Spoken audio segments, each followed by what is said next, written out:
ఇక్కడ కదులుతున్నట్టుంది.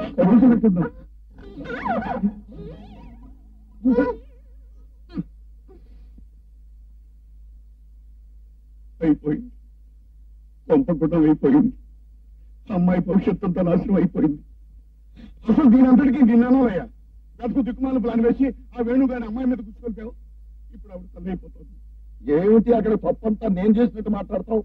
ఆ వాళ్ళు వ్యధోపం చేయబట్టి కక్షతో కదా ఈ ప్లాన్ అంతా వేసి నేను చేసిన దానికి అనుభవించాలని చెప్పారు కదా. ఎప్పుడు చెప్పావు? నా ప్లాన్ అమలు జరిగాక. ఏం ముందు చెప్పారు? ఏం ముందు నన్ను కలుసుకుని ఆడవచ్చు కదా. ఎవరైనా వింటే నవ్విపోతాడు.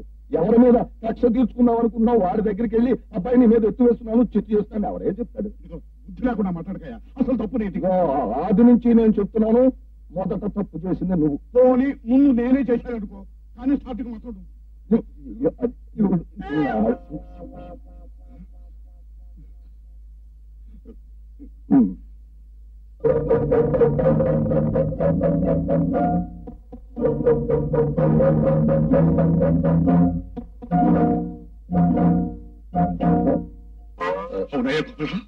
అమ్మాయి వేణు కలుసుకుని వారం రోజులు కూడా కలదు కదా. సరిగ్గా నేను అదే అన్నాం అనుకుంటున్నాను. వారం తిరగకుండానే వాంతులు కడుపులు.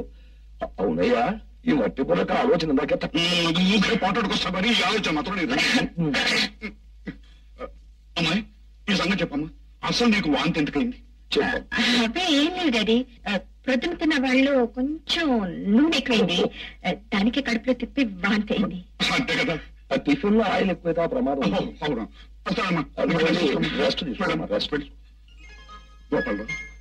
వాటికి గణం తప్పింది. రాపటి విషయం అవును వేణు, ఈ రోజు సాయంకాలం విదేశాల నుంచి ఐ స్పెషలిస్ట్ వస్తుంది కనుక ఎల్లుండే మీ చెల్లెలు ఆపరేషన్ చేయడానికి అన్ని ఏర్పాట్లు చేశారు. ఆపరేషన్? గోపాలరావు, నా బాధ దేవుడికి తప్ప మరెవరికి తెలియదు.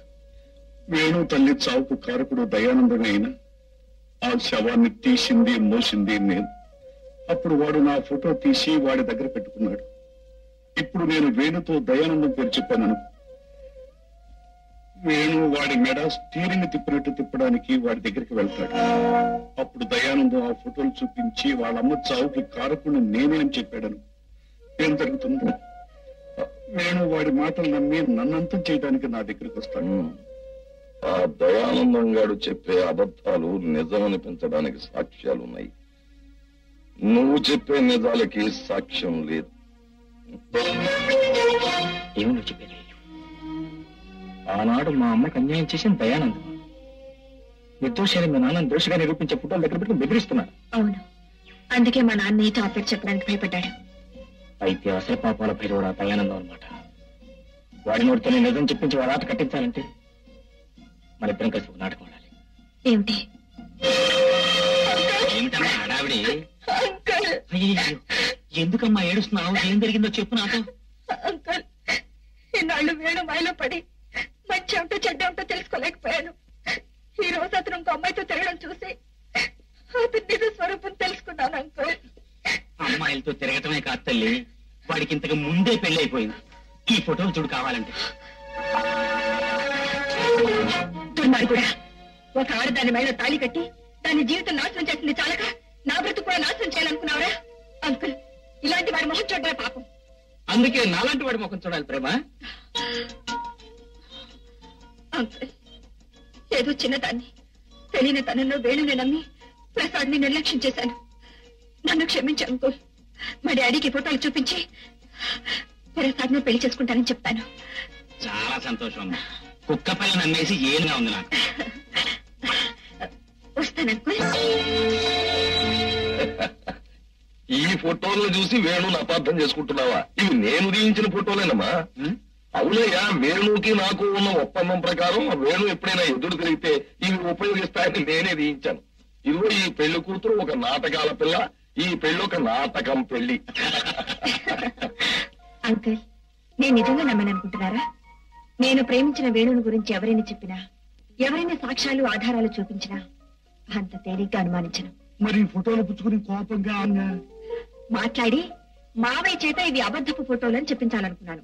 అలాగే జరిగింది. దయానందం ఎలాగో సంపాదించి నా చేతికిచ్చాడు. వీటిని చూసి నేను వేణుని ద్వేషించి ప్రసాదం చేసుకుంటానని అతని అభిప్రాయం. నేను కూడా అలాగే నటించాను. ఇప్పుడు దయానంద్ వాళ్ళన్నా వేణుకి అసలు నిజం తెలియాలి అన్నా మీరు నేను చెప్పినట్టు వినాలి. అదేంటో చెప్పమ్మా. చెప్పమ్మా. ముందు మీరు దయానందాన్ని ఫోన్ చేసి, ఏమండి మా నాన్నగారితో నిన్ను పెళ్లి చేసుకోబోతున్నప్పుడు చెప్పాను అంటే ఆయన కోపం వచ్చి ఆ విధాని, ఆ సుంఠిని, ఆ సన్యాసిని, ఆ జోకర్ని చేసుకుంటే నీకు ఇంట్లో స్థానం లేదు అన్నాడు. అలా అన్నాడా?